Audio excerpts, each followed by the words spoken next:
Welcome back to another episode of Trading Secrets. Today, I am joined by entrepreneur, father, and Bachelor Nation fan favorite, Michael A., the one and only. I can't believe I still call you Michael A. Like, Jason, drop the A. Let's just call him Michael. Most of you know Michael from Katie Thurston's season of The Bachelorette, and eventually his time spent on Bachelor in Paradise, where he quickly became one of the most popular and well-liked contestants on the show.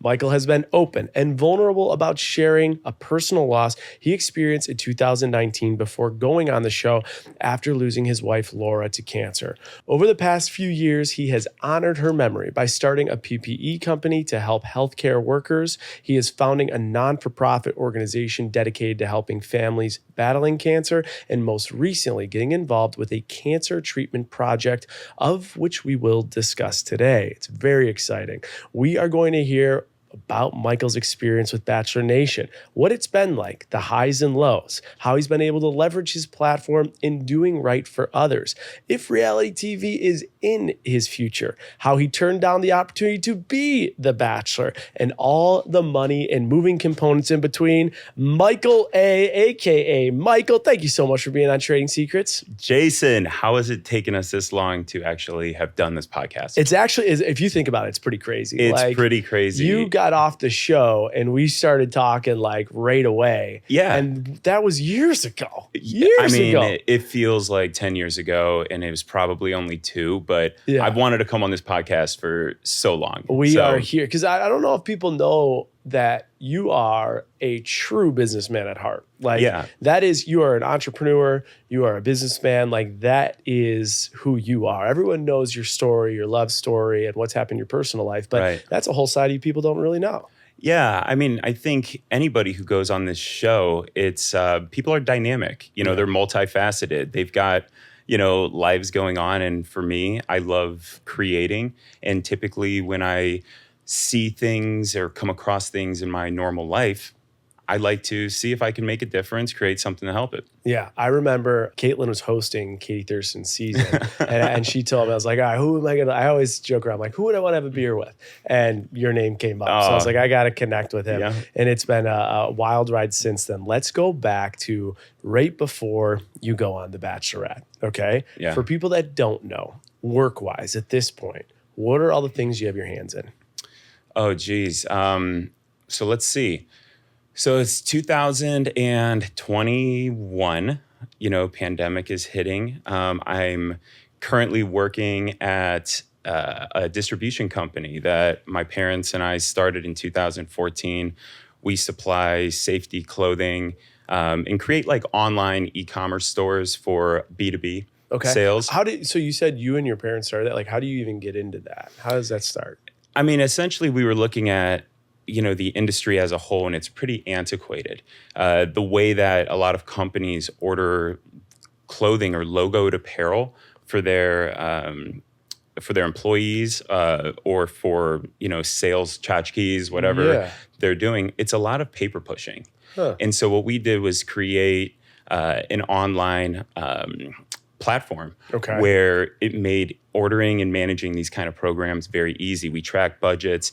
We ensure that everybody who is working on, say, a safety line for a utility, that when they go online to purchase, they're buying safety products that keep them in OSHA standards. Okay, so people out there, they're like, oh, safety utility guy, like, what are you talking about? Give me some examples of like safety utility products. Yeah, so, I mean, if you look at somebody, for example, who works on the phone lines, you've got salespeople in there, you've got leadership, you also have people who are working on the roads, either installing the lines or if a storm comes, it breaks down and they have to fix it. Sure. So that's 3 different types of employees that group specifically has. All of them have different standards for what they can wear on the job. Interesting. Okay. So a sales guy, probably polo with the company Khakis, logo on whatever. it. Yeah, very easy. But somebody who's working on the line, they may need arc flash clothing because of electrical shock, high visibility if they're on the highway, all different types of classes.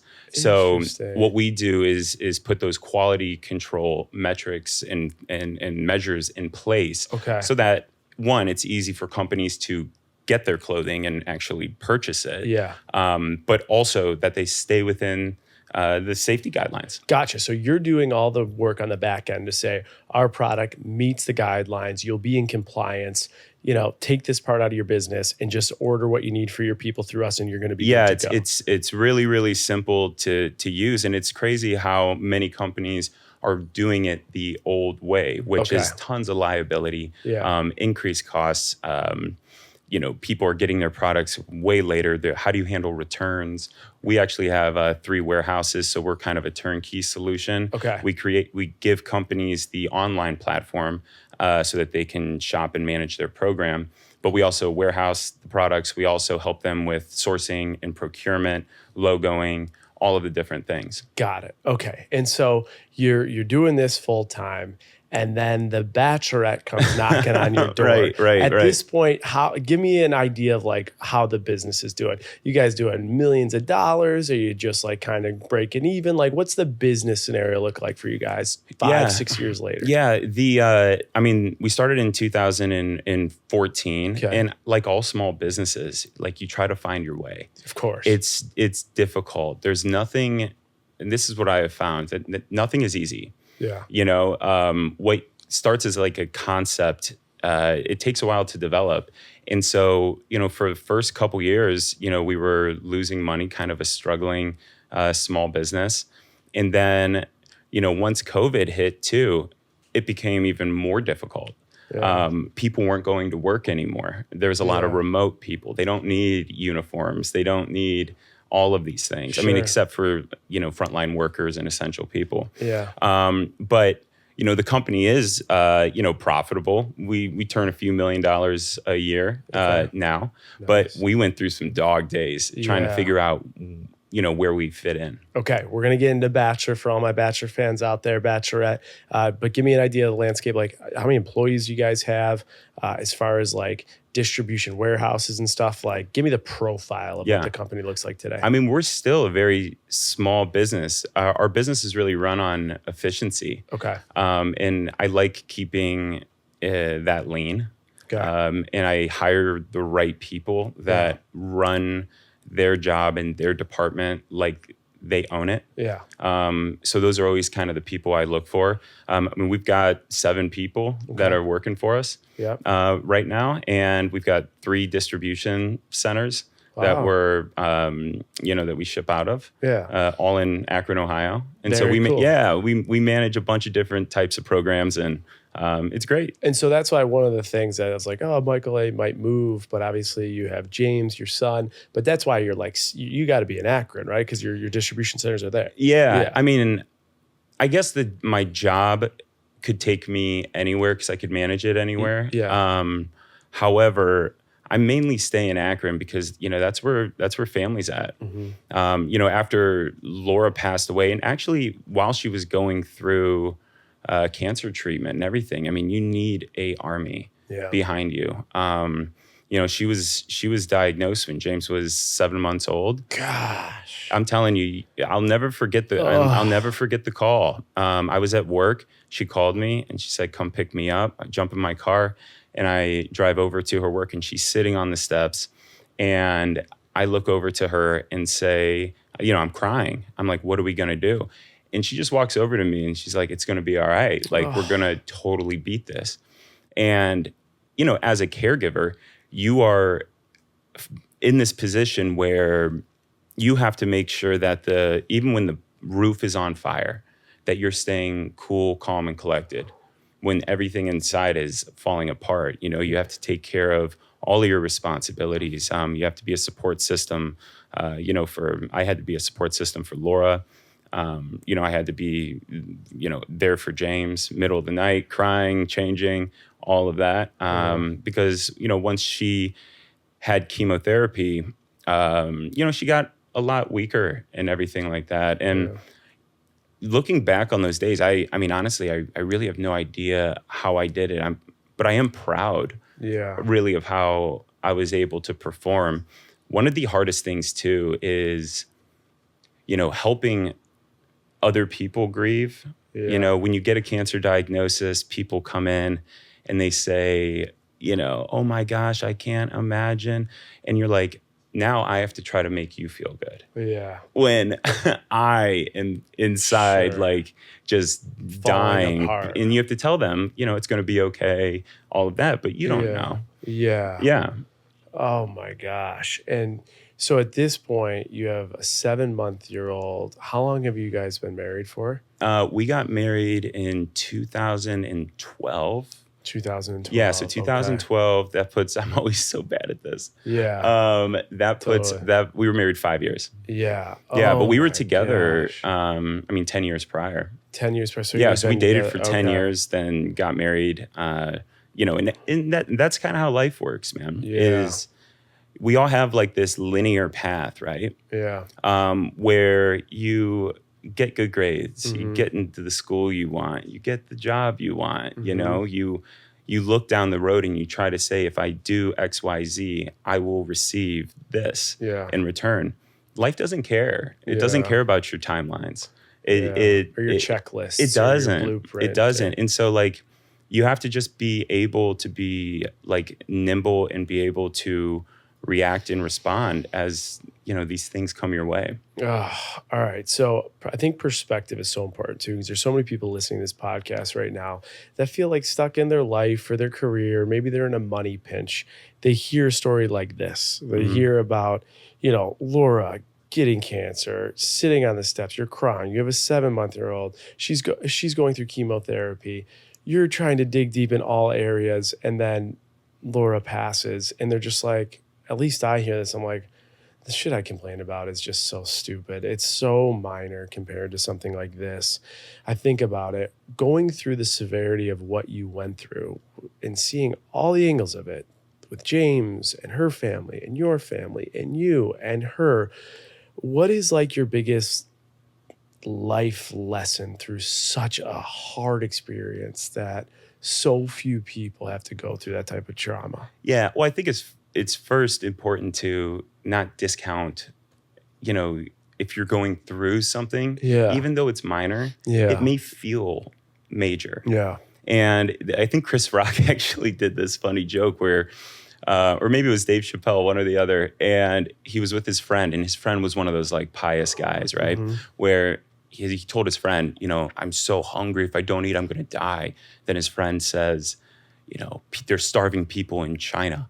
But he's like, yeah, but I'm still fucking hungry. And it's like, it's even though it's not the end of the world, it's still something that's missing. Like my emotion that I experience of sadness or loneliness is still sadness or loneliness. Correct. It may not be, to your point, the level in which you experience that emotion. Yeah. But it's still that emotion exists. And I like what you're saying, like, don't discount what people are going through because it might even feel more at times. But and I've actually taken on this new approach where every difficult thing that happens in my life, I look at it as though it's training me for something down the road. Okay.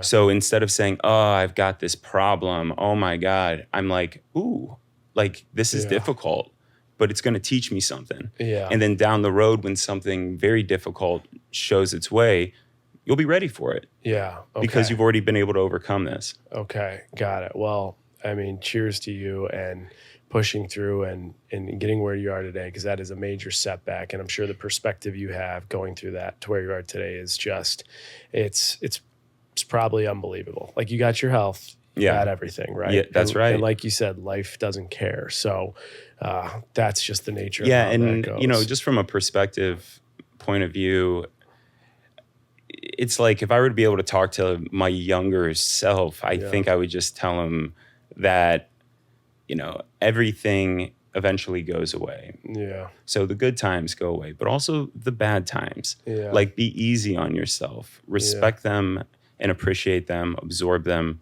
for what they offer you in the moment. Yeah.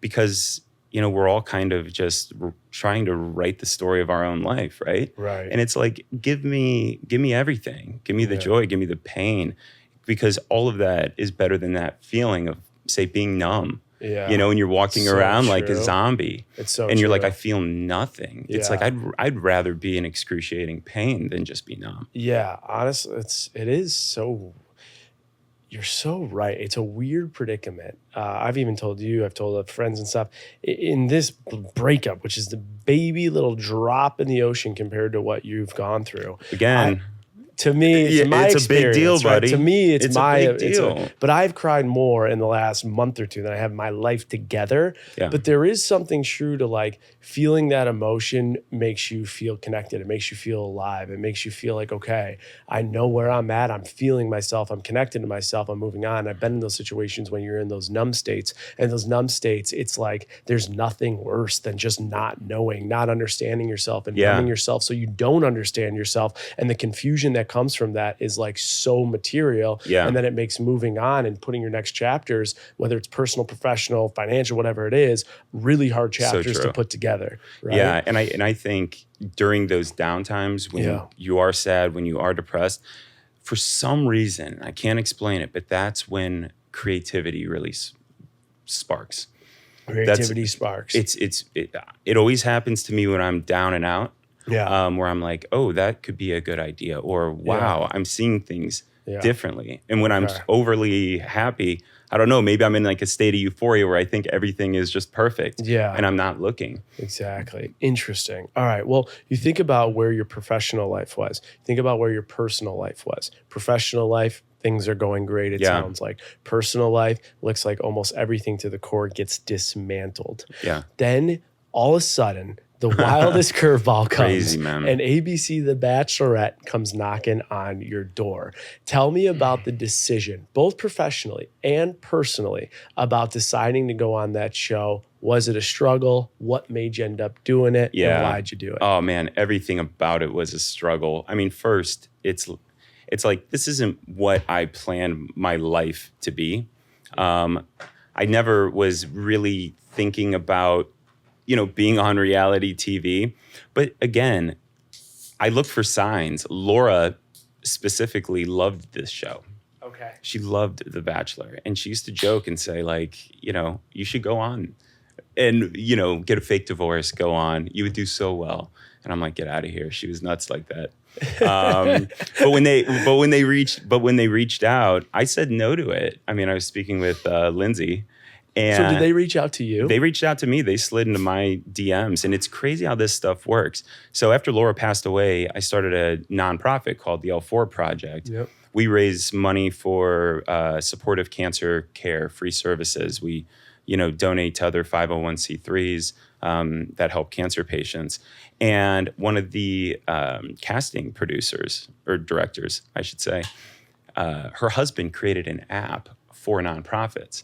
So I came up as someone he should know. He was like, Linz, this guy could be great for your show. Then Linz reached out to me and was like, do you want to be on a show? I'm like, oh my God, this is crazy. And I don't know how you felt when you got asked or like when they brought you in, but it's like you can only see the things that can go wrong. Yeah, of course. Because you don't know the experience. Yeah, of course. Yeah. And I think that's pretty true in all change. Yeah. In everything. It's like you only see the negative. But then there was a part of me, I remember saying no a couple times to Lindsay, and then at night I was thinking about it. Why did you say no? I didn't want to be away from James. I mean, Laura had passed 2 years prior. I wasn't certain I was ready to jump in a relationship. I also, it was a COVID season. Mm-hmm. We had to, be in, what's that called? A quarantine for, I think it was 12 or 14 days before filming even started. Yeah. And it was like, I don't know if is this a good move for me? Yeah. Am I being a good dad? Yeah. Is this but this is what all like single working parents deal with too, is trying to manage their identity, their work, their kids, all of this at the same time. And something has to give. So I eventually said, yeah, like, let's do this. And I'm glad I did. I was frightened like the whole time. Yeah. Yeah. It was just super scary. Who ran the business when you were gone? My buddy Eric. Okay. Yeah, so he's running the my chief business. operating officer. Yeah. Okay, so business is going as per usual. Yeah. And who's taking care of James when you're gone? Just between my mom and Laura's mom. Okay. Yeah. So James is in good he was hands. totally taken care of. They went on tons of vacations. Okay. I missed him while we were filming because I didn't get to talk to him as often as I wanted to. Yeah. But yeah, he was in a good space. Okay. You go on the show, get off the show, massive momentum behind you. Yeah. I mean, that had to be one of the wildest 180s of your life. Going from just like, completely down and out, single father, to now you have like America storming you by the minute as America's sweetheart. What was that transition like for you, both personally and just everything?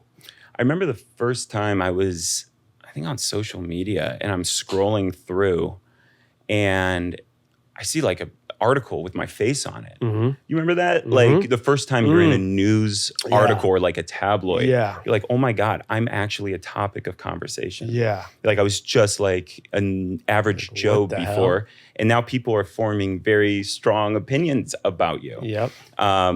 There's no way to prepare for that. No. You just have to, it's trial by fire. Yeah. And it was really, really difficult. It was also, and this is going to sound like I'm complaining about it, and I'm not, because believe me, some people get it like their edits on the show get very bad. Yeah. So it's not that, but I always have a problem like being put in a box or a label slapped on you. I played a pretty big role in Katie's season. Yep. But I looked at the airtime, and it was like 40 minutes. Yeah. Yeah. It's like 40 minutes of edited stuff. That's who you are.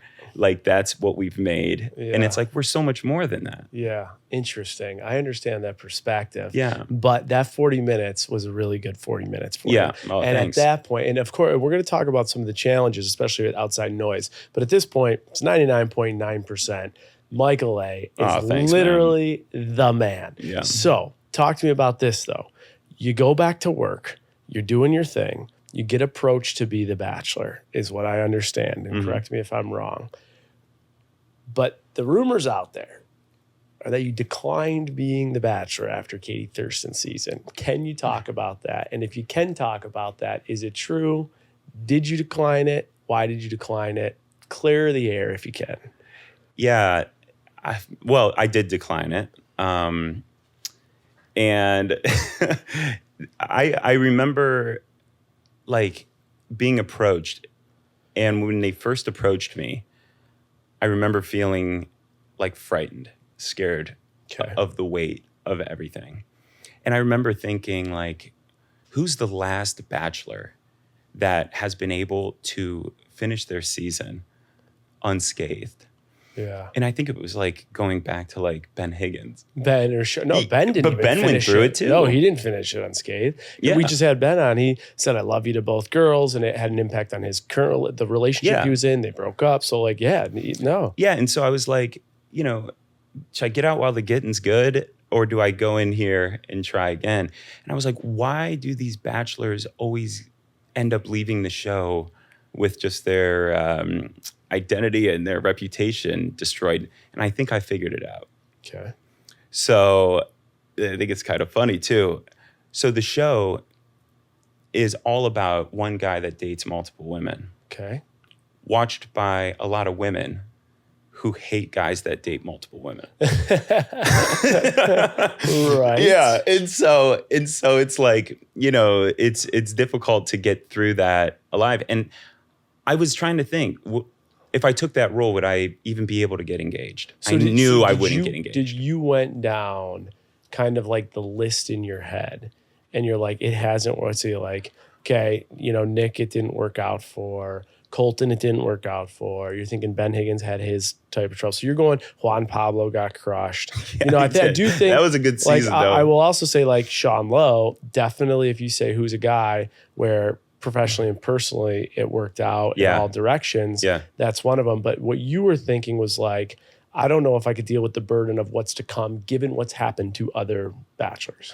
Yeah, it was. I mean, that was part of it. Yeah. It was also, would I make a good one? Yeah. I mean, ABC thought I would. Yeah.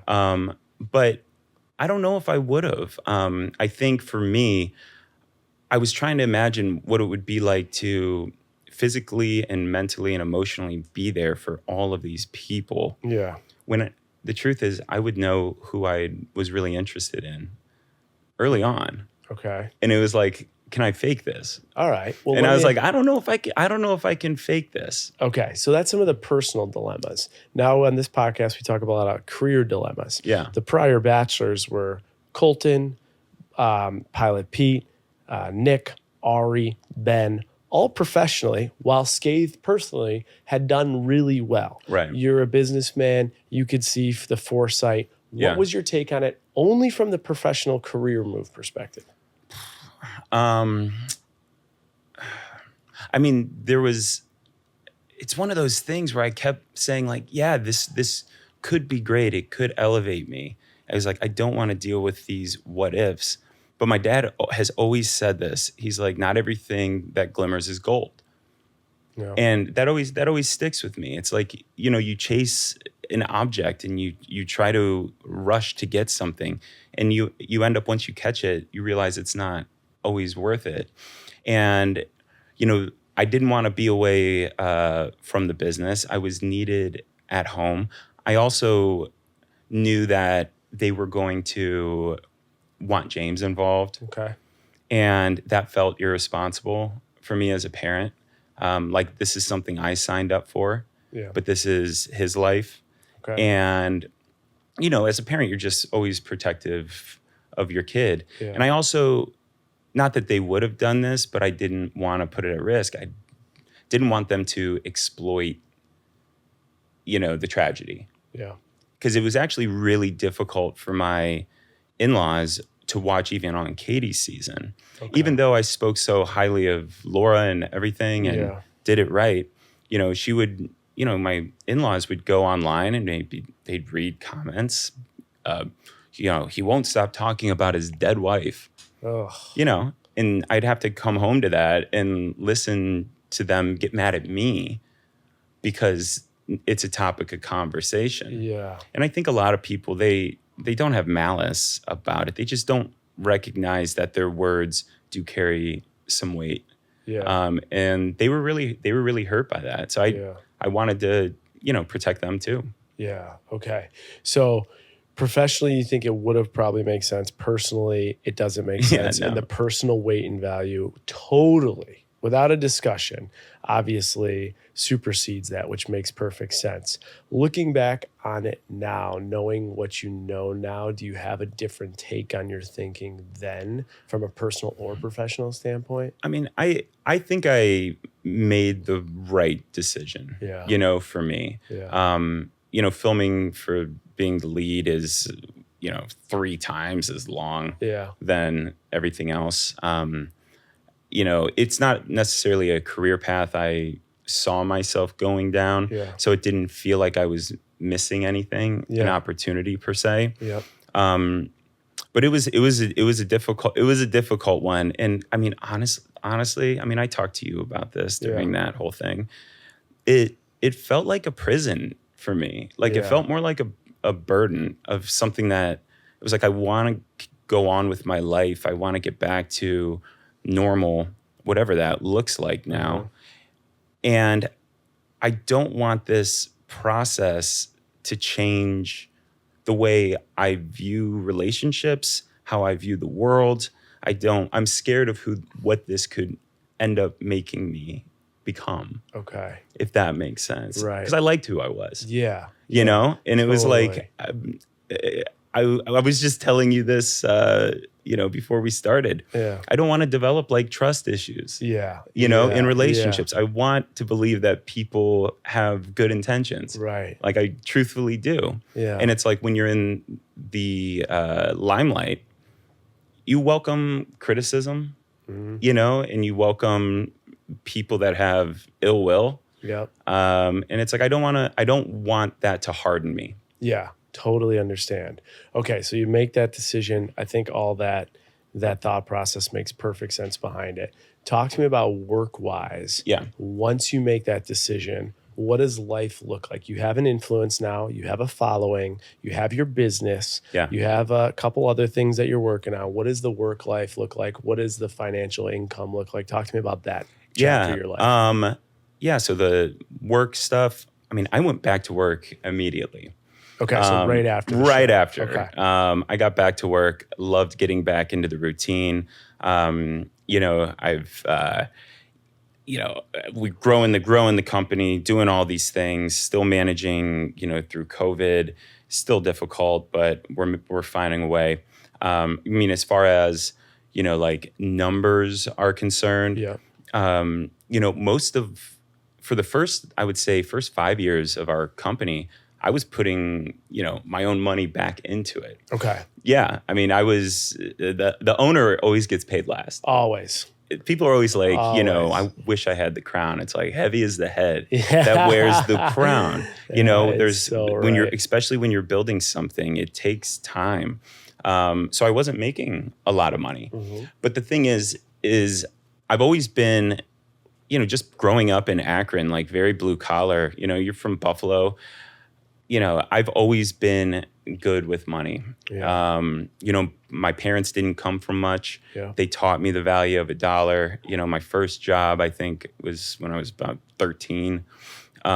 Worked all through college, everything. Yeah. And I saved up like all my money so I could take care of those rainy days. Right. Okay. Yeah. Yeah. And I remember, my first job out of college was when I was just turned 21 or something, going on 22. I got a job with Novartis Pharmaceuticals. Yeah. Dude, this was the craziest thing. Selling or what was it? Yeah, I was doing pharmaceutical sales. And it was just, back then, very coveted kind of job. Yeah. I remember getting through a couple interviews and they, on the final interview, they ended up, I'm in Chicago at the time, they send a limo to pick me up at my dorm. Yeah. I get in the limo, takes me to Barrington, Illinois, and I'm like, what the hell is going on? Sure. It felt like the Apprentice or something. Yeah. The day before, I didn't have any business clothes or anything. I go to Marshall's, get this suit, cut off the tag on the sleeve last second. Yeah. And I buy this red tie. Okay. Right? I walk into this boardroom and it's dark. It's filled with all these. They look like the pharmaceutical villains that you see in the movies. Yeah. And there was this one woman, her name was Sally.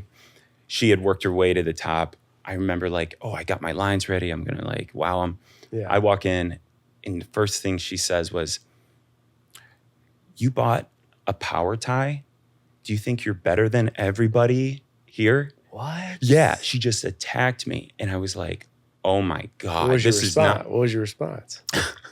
I said, sorry, Miss Cannon. I don't mean to offend, but I do have to say, you guys are recruiting on a college campus. And I was like, I only have 2 ties and my other one has mustard on it. They probably loved that. Yeah. And they were like, okay. And I could tell that was a test. Yeah. They wanted to see how you can handle objections. Yeah, of course. Yeah. And so did you get the job? I got the job, yeah. Got the job? What does a job in pharmaceuticals pay? See, this is what was kind of great. I got lucky early on. I was making, my first year, maybe 125. Damn. Nice. Yeah, right out of college. Pretty good. I was really good at it. Yeah. President's Club, salesman of the year kind of thing. Company car, all the good stuff. Yep. So, I worked in the pharmaceutical industry for about a decade. Okay. Pharmaceutical industry, decade. You're good with your money. You're saving your money. You start your business. 2014, you're still running it today. You invest a ton of money back into it. Then you start making a few bucks off it. Now you're doing well with it. You get approached to be the Bachelor. They say no. We go fast forward into 2020. One thing I have to bring up here is that you had a distribution company, and there's an article out there about the fact that you worked with your distribution to then get into the PPE space. Oh, yeah. And there's a writer who is criticizing you it's crazy. big time of taking advantage of price gouging during this time where people needed these supplies. Yeah. Trading Secrets, we talk about money, and we talk about how businesses work and operate and all of the logistics behind it. I feel like it's a good time to at least address that. Like, what's your take on that? Is that article misleading? If so, why? Yeah. I mean, I remember this site created this article. They went on my distribution company's website. Okay. And they compared the PPE that we were selling, the prices during the height of the pandemic to pre-pandemic pricing. Okay. So as we all know, supply and demand. Yeah. Right? We didn't even want to get into the PPE business. We were approached by local hospitals and, first responders and frontline people because their tier 1 suppliers were not able to distribute to them. So we were placing large bulk POs, drop shipping them directly to them. So we weren't even hoarding supplies whatsoever. And what was really frustrating about that article was if that person had just, reached out to me before publishing it, I would have given them everything. Okay. And I actually, in August of last year, I reached back out to them and I said, let me know and I'll send you some stuff. Yeah. Clear the air. Never got back to me. So they go on your website though, they see that you're selling these products. How would they use the word hoarding? Like, how would they know what your supply was? I mean, if you were to look at the article, they don't have enough information to even make this kind of claim. And one that is like something that goes against everything in my body. Yeah. I would never do something like that. You can't accuse somebody of price gouging if you don't know what they're buying it for. That's a good point. And we weren't. That's a good point. We weren't selling sanitizer and face masks before, so we never pretended to be the lowest cost provider. And also, there were tons of other places in the marketplace where you could go purchase this. We weren't hoarding that. We weren't 3M. Well, the one thing too is I know a little bit about this business. If the hospitals had their primary suppliers, so they're reaching out to you. Hospitals have buying teams that are pretty aggressive, right? And so they're in they have to shop around, price out. They have to manage all the supply and demand. I know this because I invest in companies like HCA and stuff. They have these buying teams. So if hospitals are reaching out to you, they're initiating this. Aren't they going through a process to make sure your price point is comparative to market, or how does that work? Absolutely. How did that work? Yeah, I mean you're 100% right. Every institution has a procurement team. Yeah, that's procurement exactly team. It. Yeah, and if your prices are not palatable, they go somewhere else. Right. So it's we wouldn't have sold anything if our prices were above market. Right. But at the same time, we also weren't stocking all of this stuff. Because we didn't want to keep it from the people that actually needed it. Yeah. So we were just drop shipping it to. So we couldn't even control our price based on a large inventory. Okay, so for people that don't know drop shipping, what you're doing is the hospital says, Michael, primary people aren't doing this. You're in I'm breaking this down like layman's terms. Oh, yeah. Distro 101, we can't get it from our primary source. We know you do distribution. Go get it for us. The definition of drop shipping, please correct me if I'm wrong, is you're finding the manufacturer, you're charging the hospital a price, and then the manufacturer just sends it directly, so you're not even keeping it in your warehouse. Correct. You said it. You said it perfectly. One thing I could say about drop shipping, because I don't know anything about PPE, but I do know with drop shipping on something as basic as podcast merch. If I go drop ship versus going manufacturer direct, I'm going to pay a lot more for drop ship. Yeah. Because of the whole process. I don't have to control inventory. So if Money Mafia, you guys want to buy shirts, I don't have to go buy 1 million shirts and be stuck with inventory trying to sell Trading Secret shirts. I can just go to the people that have it. Yeah. And then when you buy it, you just go to them. I just make less. Similar type of model? Yeah, absolutely. And on top of that, what was really difficult at that time, and anybody in this space could understand this, was shipping rates. International shipping rates. So we were having these things drop shipped from some Asian manufacturing places, we were trying to make sure that they weren't like counterfeit and that they were true, certified up to medical grade masks and things like that. Yeah. Because there were a lot of things out there that was like that. But the freight rates were fluctuating at this pace that we've never seen before. It was almost impossible to estimate how much people were going to have to pay on shipping because it would change every second. Okay.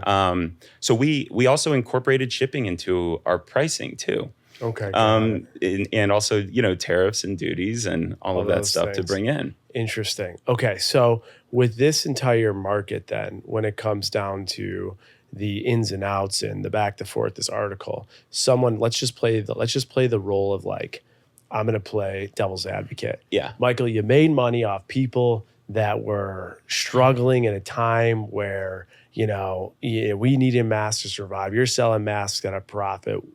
What's the response? Did we really? Did we really? All right. So then my response would be like, all right, you did it. What was your profit then? Yeah. I mean, if we look, I mean, I ran the P&L for it, and we sold PPE for 15 months. We made less than $14,000, and that doesn't even include the labor of being on the phones and sourcing these things and managing accounts. I bet we lost money on it. That's if you put in all the labor hours from salaried employees trying to find products and locking in POs. And we weren't even actively looking for customers. Yeah. People were coming to us. Yeah. And if we couldn't do it, we actually told people where they could get it. Okay. Because we were linked into the industry. Last comment, because it's interesting to just learn more about this space and the fact that you guys were kind of barely profitable with it. Yeah. I'll ask you this then, devil's advocate, business guy. Yeah. You're barely profitable. Why'd you stay? Why'd you even do it? Or why did you end up staying in it? Or was that when you exited? I mean, we were getting calls from, like Akron General Hospital, Children's Hospital. Because we had a distribution company that did primarily clothing, we had those kind of connections with overseas warehouses. Yeah. A lot of warehouses overseas during the pandemic, they revamped their lines. They stopped making clothes. Okay. And they started all doing, masks and things like that. And some of our best contacts over there started doing it too. So for me, it felt like an opportunity to, help out. Yeah. I mean, it felt like we could actually do something. It was a line extension. It wasn't our business plan. It was just, if we can do it, then we should. Yeah. Interesting. Yeah. And that was really it. That was really it. And honestly, it was like, if we can cover our costs, make some bucks off it, cool. But we weren't even able. We weren't even able to do that. Okay, COVID, like this COVID 2.0, there's a lot of talk about it coming back around. Knowing what you know now, would you probably steer clear? Oh, I wouldn't touch it. Wouldn't touch it. I wouldn't touch it. And I I think people learned a lot during COVID. Okay. Just on the importance of supply chain. Okay. And having a diverse network of supplier A, supplier B. You got to have fallbacks. Yeah, absolutely. Crazy stuff. Yeah. The whole pandemic was nuts. The one thing when people talk about just any type of gouging or advantage taking, I still 2023, the thing I hear the most that just makes me sick is the amount of money that some business owners got for the PPP. Yeah. That weren't qualified for Correct. it. Yeah. Right. I know so many restaurant owners. I know some business owners. I know a bunch of people that took the money and shut their place down. Crazy, now, man. That's fucking bullshit. That's bullshit. That kills me because that is taxpayer money that could have been used to really make an impact. And those are some of the areas that need to be looked into more. And I'm glad we at least talked through this because it's so interesting to actually hear the numbers and the thought process behind one article. And by the way, an article that could ruin your reputation. Oh yeah, it was crazy, and also it's highly criminal. Like price gouging. Oh right, it's highly criminal. Right. And it's one of those weird things. And this happens all the time. When a lie comes out about you, do you address it, or is that fueling it? you know, and you have to figure out that balance in between. I mean, the same article said that our distribution company wasn't a woman-owned business. But my mom is 51% owner. Yeah. Like we have the certificate. It was certified by the WBENC, which is a certifying body for it. Right. Like there's a process for that. Yeah, exactly. You know, and it's really, like, what am I supposed to do? And we took a PPP loan because all of our clients weren't going to work.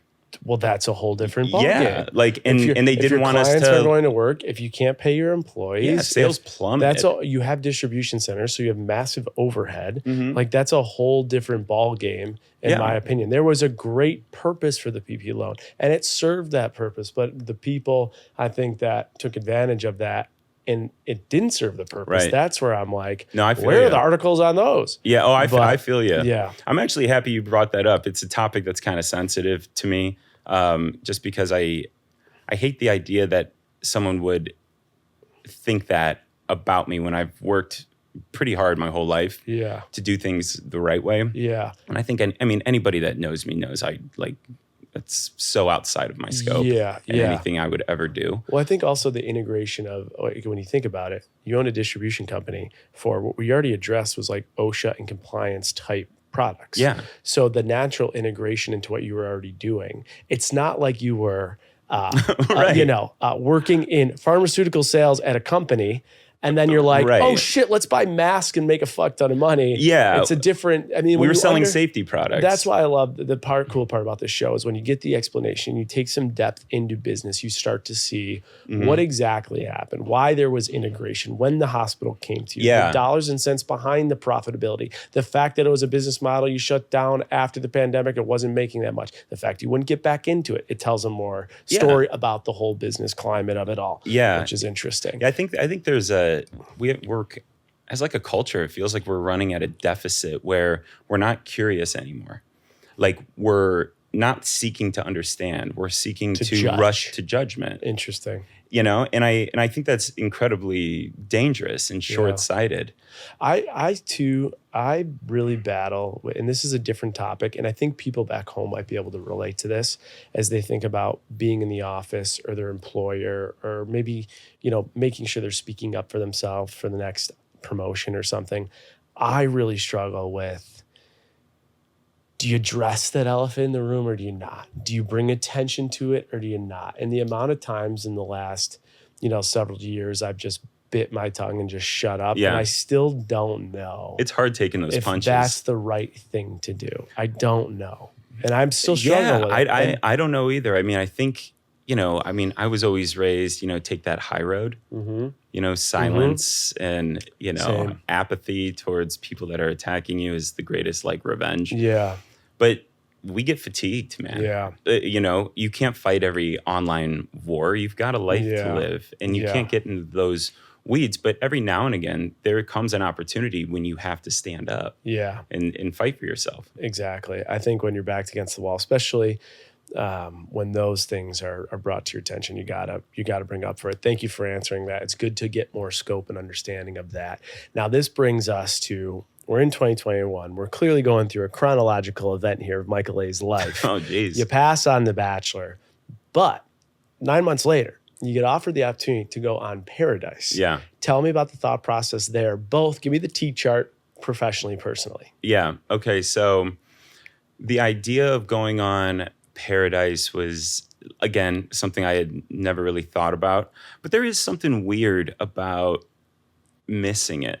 Missing being back on the show, missing the camaraderie.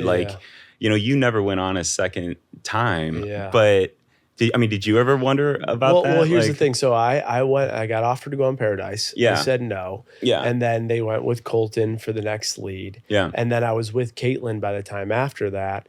And I never thought twice about the decision not to go on Paradise. And I actually feel like at that time, given where I was at, especially with work and stuff, they were like, you go on Paradise, you're out. Yeah. I'm glad I didn't. I think it was the right decision then.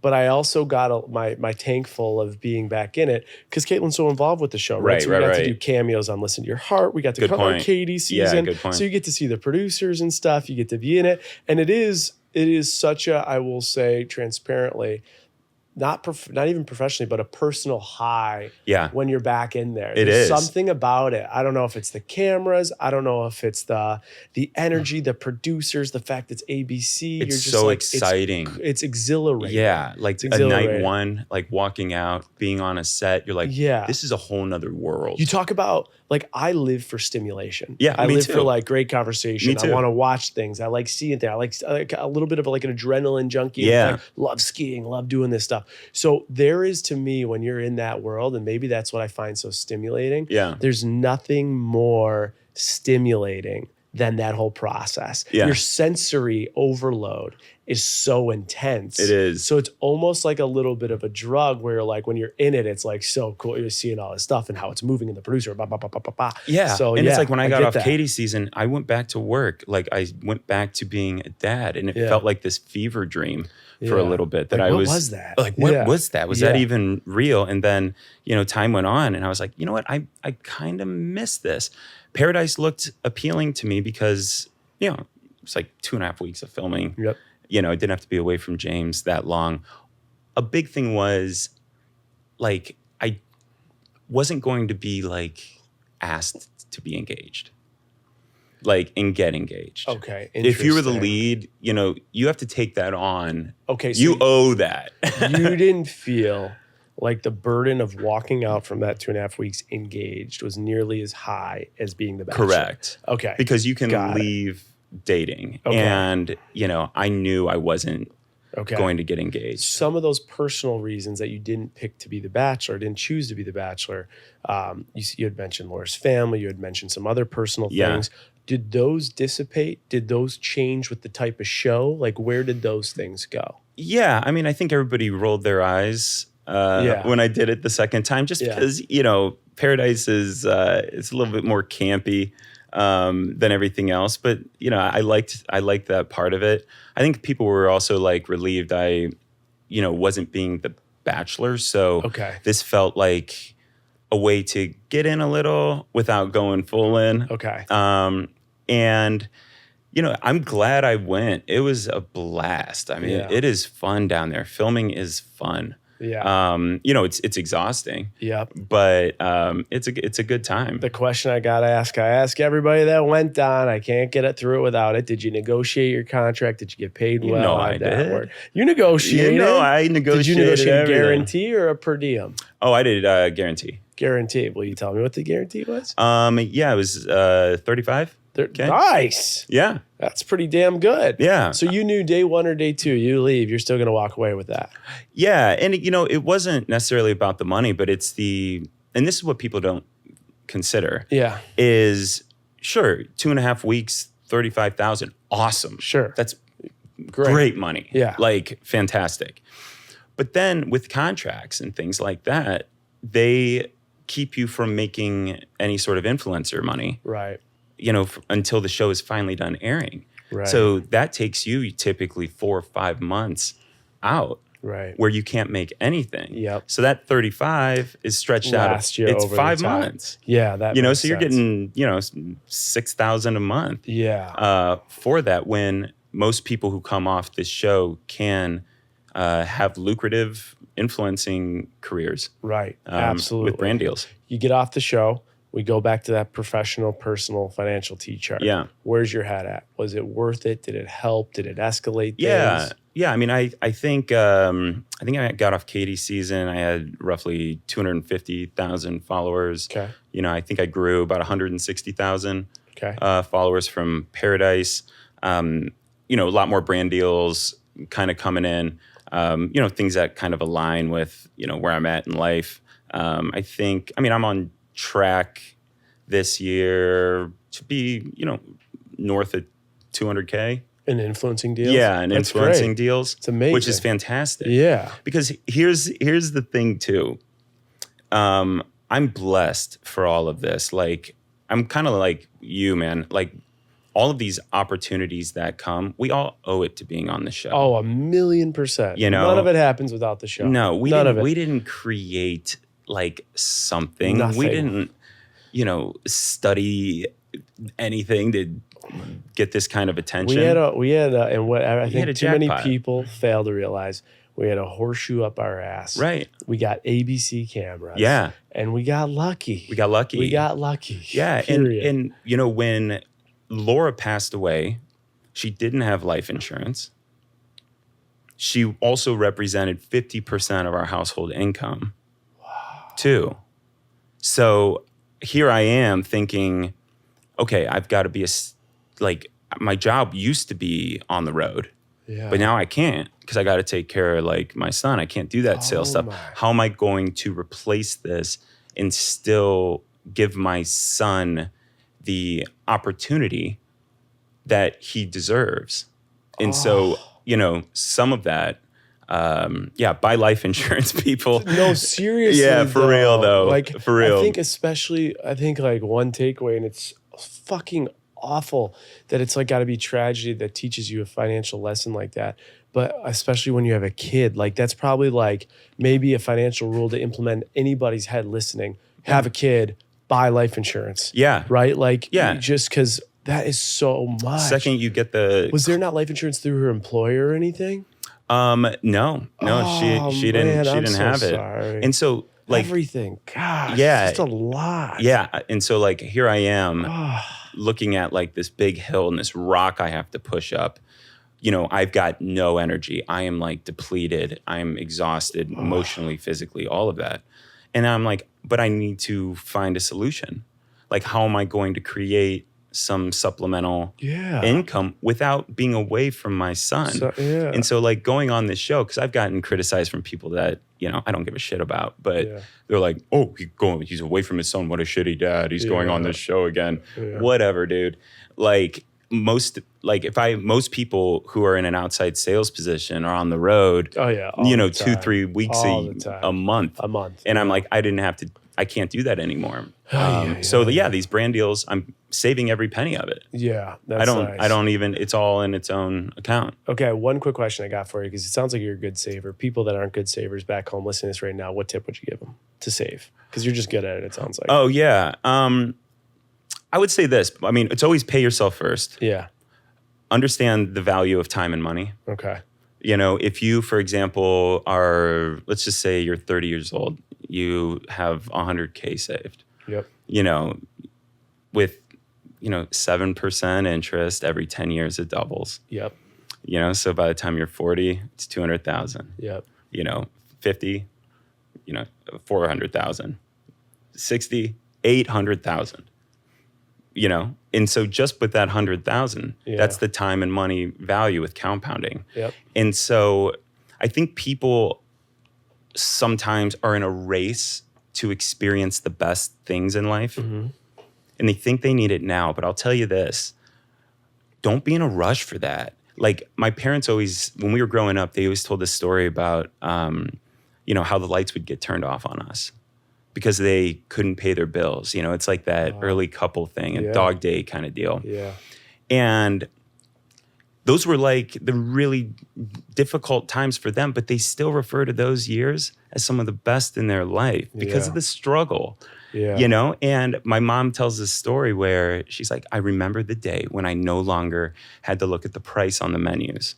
Yeah. And that was just like my dad and my mom working and building and struggling together to get to that point. If you rush to get to, let's ball out, let's spend, you're always going to be a slave to your job or your money. And you're also going to miss those great dog years that create the best memories in life. Right. Right. Yeah. And so it's like, reward yourself, but also money is freedom. Yeah. If it can buy anything, it's freedom. That's 100%. It can make you not a slave to anybody. You don't like your job?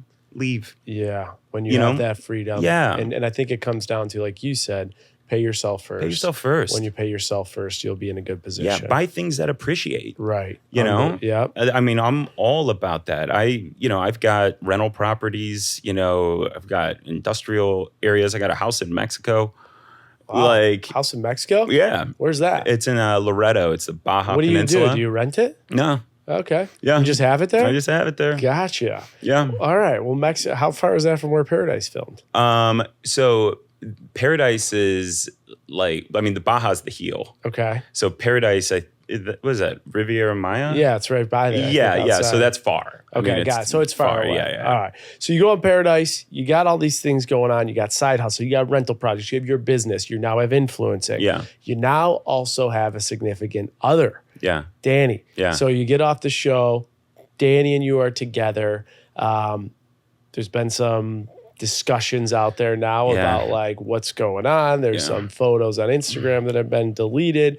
We don't have to talk about this. We can talk about this. It's up to you. How's everything going? Oh man, smooth. I mean, it's still incredibly fresh. I mean, I guess I'll just come out with it. We're not together anymore. Sorry to hear that. Yeah, it's really, it's not what we planned. We both threw a lot into this relationship, and it's really awful when it doesn't work out. Yeah. Again, like what we were talking about before, you make your plan, you see your future, you start working towards it. And then, when things don't work out, when you realize that, love is there, but you're not necessarily compatible. Sure. You kind of mourn the loss, not of just that person and that friend in your life, but also the future that you had envisioned. Mm-hmm. And it's to no fault of hers. I mean, she poured everything into this. Yeah. And, I just have so much admiration for her. And I guess that's it. Right now we're still, working through some things and trying to stay close. Yeah. But last couple months been really, really, really tough. Yeah. Really, really tough. Yeah. I can connect with that. I understand that. Yeah. See you. I hear you. Thank you, man. I think Danny's great. I think you're great. I wish both you guys the best path forward. And it's wild, all the curveballs and the lefts and the rights and the ups and downs that you go through in life. This is obviously another one for you. Yeah. But then you just continue to move forward and see what's next. And what's next is always a big question mark. Yeah, and it's work life. The idea of starting over again. Yeah. is always frightening. Yeah. I feel that. I know you do. Yep. It's really frightening, but it's a part of it. I know that, time will heal because I've felt that before. Yeah. Yeah. But it doesn't make it any less difficult. Exactly. If I try and even draw, and it's hard to do it, but draw parallels to when you go through those personal resets to professional resets, the big connection is like uncertainty. Yeah. Right. It's like when you leave a job or you leave a career, you take a shot, or you're in a relationship, and you all these things, career, work, life, money, all these things, you have an understanding of what the future will be based on what you've experienced yesterday. Yeah. And when that future in all different areas and a lot of things we've talked about shifts pretty quickly. Yeah. It rattles your cage a little bit. It does. And I do think, and you've experienced this much more than I have, it's a great time to get recentered. Yeah. To be quite frankly, a little selfish, to start looking within and say, okay, like I'm rattled at the core. What's keeping me on my feet? Right. Where do I want to take this? How do I grow from what just happened? And also, what do I want out of this short time we have here? Because it goes back to one of the first comments you had made. And one of the first comments you had made about you have a plan and then life has a plan for you. Correct. And I think in work life, in personal life, in money management, all those things connect to exactly this theme, one that we're talking about. Yeah, I agree. And the uncertainty is so scary, but again, that's where the growth happens. Yeah. It's where it always happens, is that uncertainty of stepping, outside of your comfort zone. Yeah. So I don't have to name all the setbacks that you've gone through. We have already talked to them, everyone that's listening. Yeah. So what I'll say is, given all the different setbacks and now another one that you have, what is some advice you give to someone that's feeling some setback right now, work, financially, or personally? Piece of advice, knowing what you've gone through and how you're going to reset yourself. Yeah, I would say, believe in yourself. Take chances. bet on yourself. A lot of times, I mean, just through conversations I've had with people, is that they think that the cost of success is so high because of what they have to give up of themselves, sacrifice in order to achieve that. Yeah. But wait till they see the bill for regret. Wow. It's deep. Yeah. It's way worse. Again, that's another theme that's applicable to relationships or work. You have to try. Identical. Those correlate. You have to dive in. You have to move. Yeah. You know, you may make a mistake, you know, like, but that's like, it's okay. It's okay. The worst thing to do is to be so paralyzed by the fear of not being successul and not being able to achieve that you never play the game. Yeah. You've got nothing to win. Yeah. You prove nothing to yourself. Yeah. And that is very expensive. That's a really, really good quote, a really good trading secret. And I think one thing, Michael, you've done really well is your life story all connects from growth of what happened kind of in your past. Yeah. Whether it's the career stuff or even the decision to go on Bachelorette, pass on Bachelor, go on Paradise to where you are today. And I think one of the coolest things that you're doing right now that connects to experiences and pain you had before is this topical project that you're working on for people that are undergoing cancer treatment, a topical ointment that Laura could have benefited from. Right. And so you and I have talked about this over the years, the fundraising, the success, the impact. Where is that project today? Yeah, I'm dedicating my life to this project, this company. When Laura first underwent chemotherapy, there's a bunch of, if you looked at the gold standards of chemo, adriamycin, Cytoxan, doxorubicin, paclitaxel, capecitabine, they create these side effects. One in particular is called HFS, it's hand-foot syndrome. Chemotherapy courses through your body, it pulls at your hands and feet, leaks through your capillary beds, and just torches your hands and your feet. It happens in roughly 60 to 70% of patient populations. So if you actually do the numbers, because I know you guys like numbers here, you got 1.06 million new cases of cancer a year. Let's take 70% of that. You're looking at about 725,000 patients annually that are going to develop HFS. And then of that, grade 2 and grade 3, which are moderate to severe, that's about 356,000 patients. So you have this patient population that's going through chemo, their life's falling apart, their identity is going away, and their pain is excruciating. There's actually a study that happened last year that showed if you develop HFS, there may be a correlation between developing HFS and better outcomes with your chemotherapy. Okay. Your body's responding to your chemo better. Oh, wow. However, this is the same group of people that are dose reducing their chemotherapy or discontinuing it because of it. And so when Laura got this really bad, I was in the pharmaceutical industry for 10 years. I understand basic pharmacology. Again, another example of your experiences carrying forward. Yeah. Right? Always. The good in your experiences. Exactly. Though. Okay. I don't think it's a random walk. No, there's so many signs it's not a random everywhere. Walk. No. And she developed this really bad. And this is, again, when James is 7 months old. I had to watch her. She couldn't hold her newborn. Her iPhone wouldn't even recognize her fingerprint. That's how bad it was. I was carrying her from room to room, but she was tough as fucking nails the whole entire time. She went to work the entire time during this. And we're like, how is this not, if this is so common and painful, how is there not anything? Right. So I built a lab in my basement and I signed. Hang on. Let's take it. What do you mean you built the lab? Built a whole lab. I had beakers and I got your resume in front of me. I don't see scientist. No. I think... what does it cost to build a lab in your basement? I had kind of like this... Fucking Breaking Bad 2.0. Dude, I bet my neighbors thought I was Walter White out there, like going out to the mailbox and getting like pails of Benton and all of these different things. But it was. I signed up on a UL account too, so I could... What's that mean? So there's a there's a website, since we were in distribution, Okay.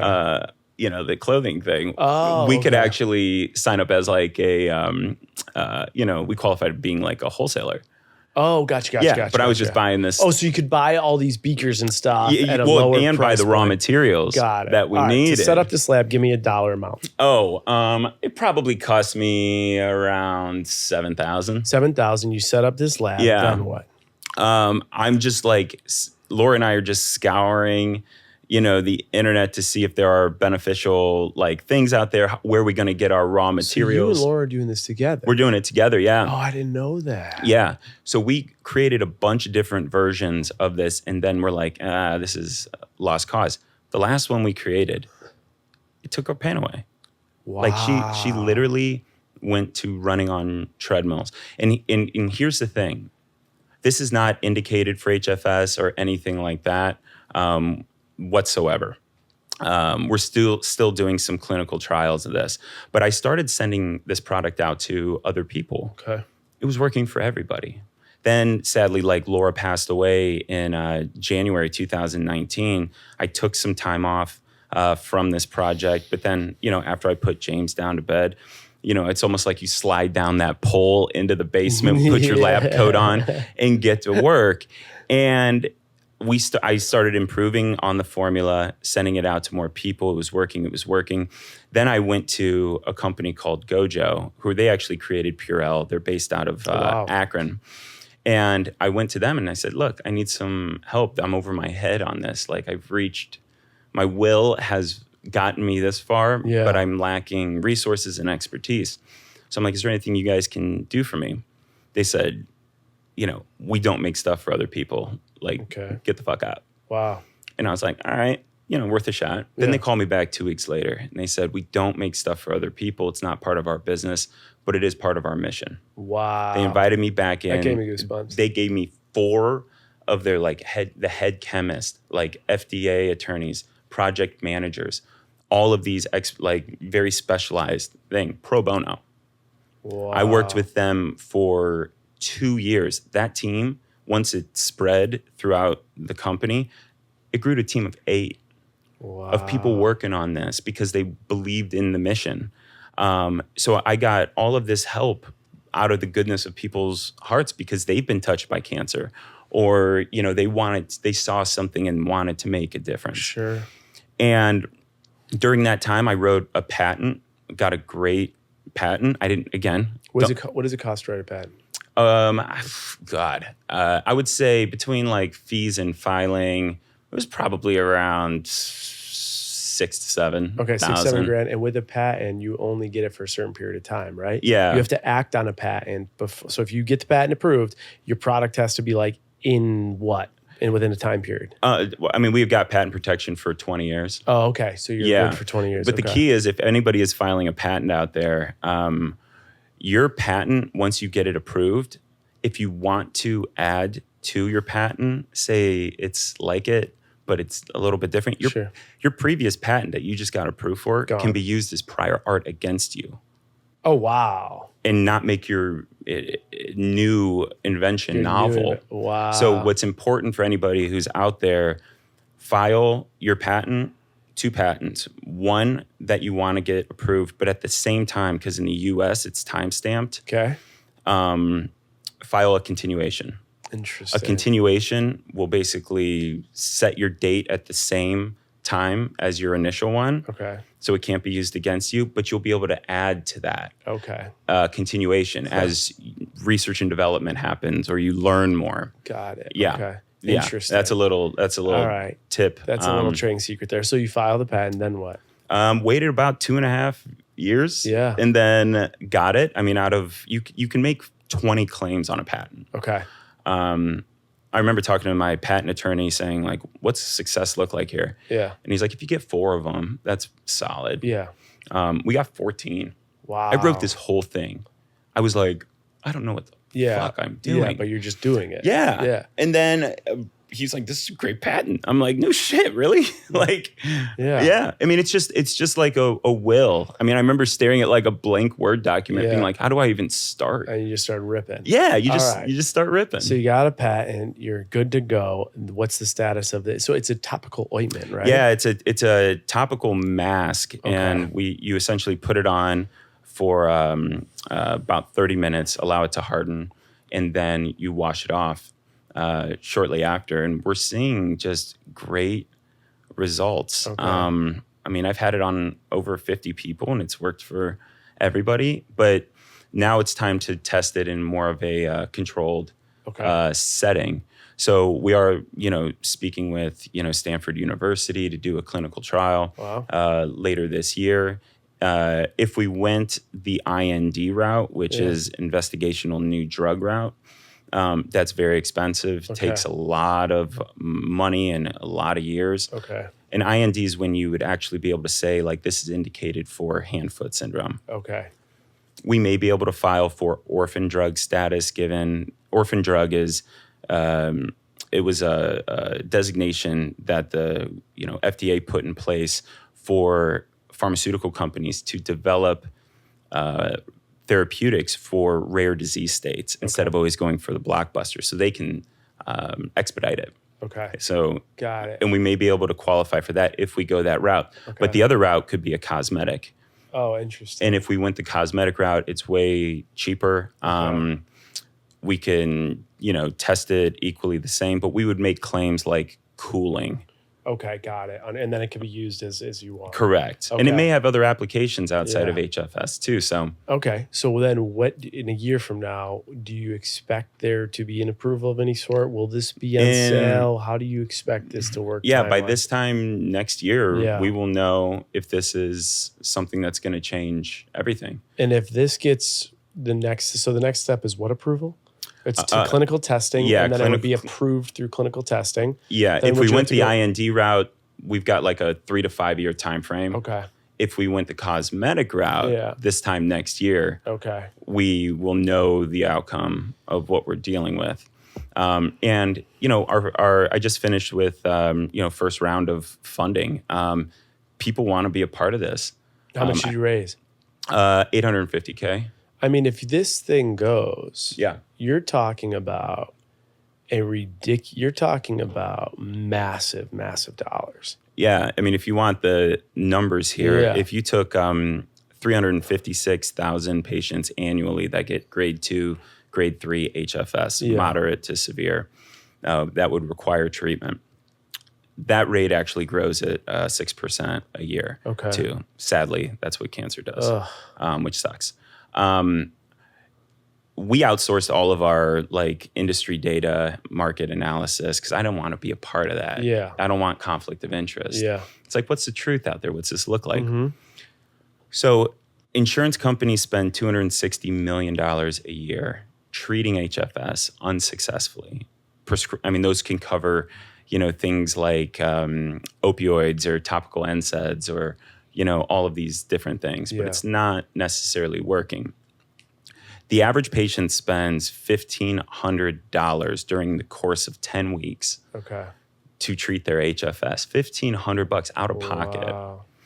With our option as it is right now, we will cut that down, that cost, by 75%.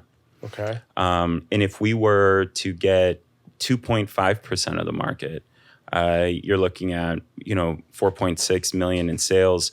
If we got to 18%, we're looking at 36 million in sales. And that's us not doing our job, by the way. That's us failing. 18%. That's us totally failing. Because there's nothing available, and there's this population that's desperately waiting for it. The market, if we got 100% of the market, which that never happens, obviously. Never. But that's it's 235 mil. Holy that's the size of this market. And let me tell you, I will be the first one to say, this business was started out of necessity. I wish we did not have to create this. You and Laura in a lab trying to make something to help her through the chemo. And honestly, I welcome anybody anybody to create something. Yeah. Yeah. You know, bring on competitors. Let's take, you know, Just that would be success in my book. Solve the issue is the answer. Yeah. Again, pain you experienced, that love of your life experience that you had to find a way to resolve. I think it's just telling to your story. Each chapter is a new one, and it feels like you somehow pull out all the good, even in times of just complete disarray, to bring it to the next chapter. And that's pretty cool through this project. Yeah, thank you. Non-for-profit. Through even this one feels right. It feels like Yeah. it's my calling. It feels like I'm in a good spot. Yeah, I mean, I've got a great team. We're gonna do something about this. I love it. Last question before we get your trading secret. You are a single parent. We've talked about that. I'd be remiss if on a professional and personal standpoint, you didn't give a piece of advice for anyone out there that is a single parent as they are working full time. Oh, man. I'll say this. There should be a national holiday for single parents. Oh, I like where that. they get off work. You know, there is like a national single parents day, but you still got to go to work. Yeah. It's not a holiday if you have to go back to work. Granted holiday. It is the hardest thing in the world to try to be all of these places at once. I would say to parents that are working, God bless you. Like you're doing a great job, and you know, don't be too hard on yourself. It's difficult to be perfect and it's unattainable. As a parent, outside of the working element, I would say the most important thing that I've learned as a parent is to, you know, when you get off of work and your kid is just, you know, and you're like, oh my God, I can't listen to this anymore. Like, what are you talking about? Or they're in the backseat of your car when you're driving and they're just constantly talking. I stop myself, because if you listen to the small things when your kids are small, they'll tell you the big things when they're big. Yeah. So everything is important.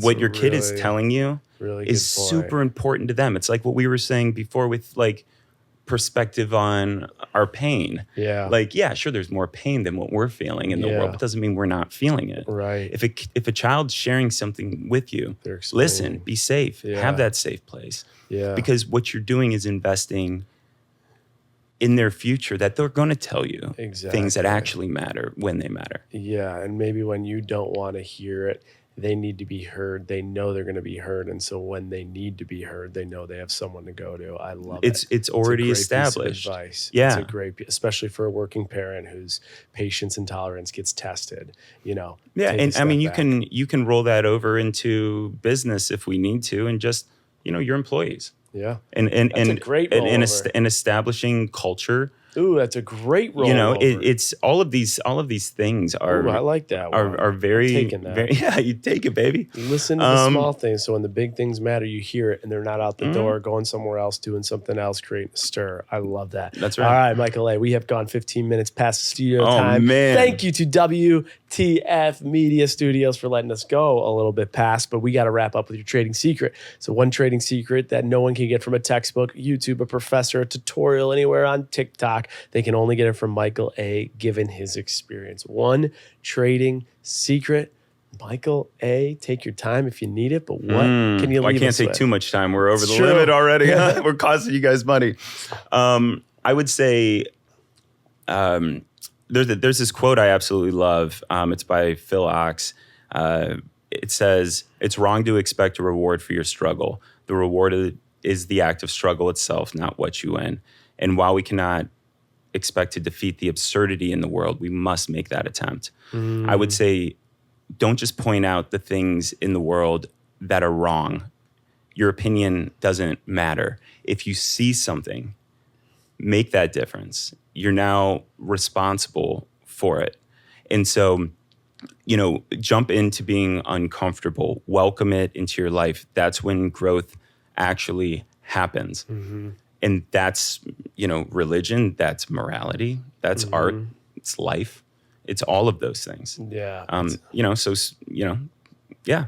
Don't just point it out. Do something about it. I think that is beautifully said. Just don't point it out. Just don't make noise. Don't point out the obvious. Make a difference. Yeah. Yeah. People Everyone's got opinions. Yeah. The thing that, and I've also noticed that the people that criticize the most typically aren't the ones creating. Yeah. Creators don't really critique. Yeah. If you notice that, because they know how difficult it is to make something. And what they really do at the end of the day is find the good in something so that they could probably apply it to however they create. Exactly. Right? Like, I admire that creation. I'll create for myself as opposed to bring it down. Exactly. So keep creating. Michael A., thank you so much for being on Trading Secrets. Love you too, brother. It's been a long time coming. It's been years in the making from before the Bachelor world to now. And what's next? Who knows if we'll see you again? Oh, jeez. Is there a chance? No. Well, yeah, there you go. No, let's go rip some shots. Never say never. Let's go have a Trading Secret shot. Thank you for being on this episode of Trading Secrets. Hey, thanks for having me, brother.